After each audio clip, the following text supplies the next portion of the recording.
it's Julie, and I'm back again with another set of people from our cast of Above the Sand. And these are two people that you might recognize if you've seen any of our other videos, because they appeared with MCP during the show Poux, yes? That's right. Yeah, so we have Meyer and Nicco Morello, and this time they are not playing magicians, they are playing brothers. Yes, in fact they are playing the Wright brothers, yes? That's right, that's right. Wilbur and Orville, right? Yeah, very good. Last time I checked. Yeah. What's this experience been like now that it's your second show together with MCP? Yeah. Enjoying yourselves? I think the lyrics from the song from the second act pretty much sums it up. It's a bucking bronco ride. For sure. Hanging on for a few seconds more. Yeah. Exactly, exactly. It's been a ride for sure. Yeah, but I mean, it's been a lot of fun, and definitely doing it with Corey, it's been great. Yeah. Oh, that's sweet. See, just like brothers, just like brothers. So, did you do any research? I mean, your characters are fairly well known throughout history. Did you do any research to like kind of get into the spirit of their personalities? Yeah, definitely. I looked into Orville, and then honestly, just talking with Tom. I mean, he could be a historian. You know what I mean? Yeah. He knows a lot. And one of the earlier rehearsals, we sat down, all sat around, talked about our characters, and I gleaned a lot of knowledge from that for sure. Yeah, that was a nice 2-hour session. Right. Yeah. It was long. Yeah, it was like a history class, but it was good. No, it's super helpful. Yeah. Sure. None at all. No, I'm kidding. In histories, I always tend to delve a little bit into what the character, the historical figure is like. Right. But it's always a challenge when you're doing a history, whether it be Shakespeare history, Russian turn of the century, or this one, New Age history. Is you have to find the balance between being a documentary almost and entertaining. Right. So that's always, it's nice to get into the head of all of these figures that you might not think of their day to day of what are they eating, right, or how are they taking care of themselves.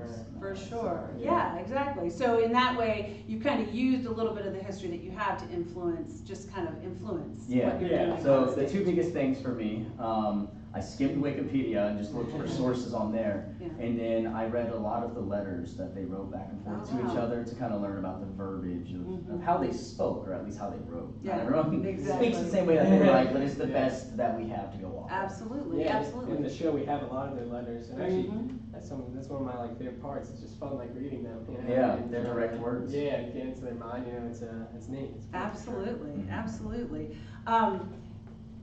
And what drew you guys to saying yes to being a part of this production? Because you were asked to be. No, I thought it'd be such a neat venture doing an original work. I thought it'd be a lot of fun. And then I told Corey, I was like, "Come on, man, we could be the brothers." We could be brothers. Yeah, I was like, "Dude, this would be fun." So and then I'm definitely glad I signed up for sure. Yeah, it's been a lot of fun. I'm very happy as well. We went from bromance to siblings. Now the show isn't just though about the construction of the plane. There's more to it, and I know that one of the taglines we have talks about the spirit of human endeavor. In what way do you feel like this show embodies that tag? Yeah, you want me to start on this one, or you want to start on this one? Well, one of the things, definitely I'd say Paul Dunbar. He was a African American man, and he was a poet. And so I'd say the human endeavor in that, he's venturing into the world of words, and he really went against the grain at the time. No one really expected African American man to be able to do that. So definitely that, and I'd say saw the times the brothers just kept going and persisted, because it was a challenge. I see they were in Kitty Hawk 5 times or something, and still working, still going. Eventually they thought they'll fail. There's a song about their about their little. They almost always think they'll fail. Yeah. Even when they're flying, they're like, What if it goes in the air? For me, in that regard, and this is actually one of the things that drew me to the show a lot, is the way that Wilbur is written. He was extremely relatable. So he had a late start in life, which I also had a lot of that same parallels with him, and his passion that he found through just an almost random event, just reading the paper one day, discovering, flight, that could be an idea. And obsessively delving into it, is very honest and very relatable. So. Great, great. So if you want to see a show with the brothers Wright, Corey and Nicco, back together again, then you need to get your tickets for Above the Sand.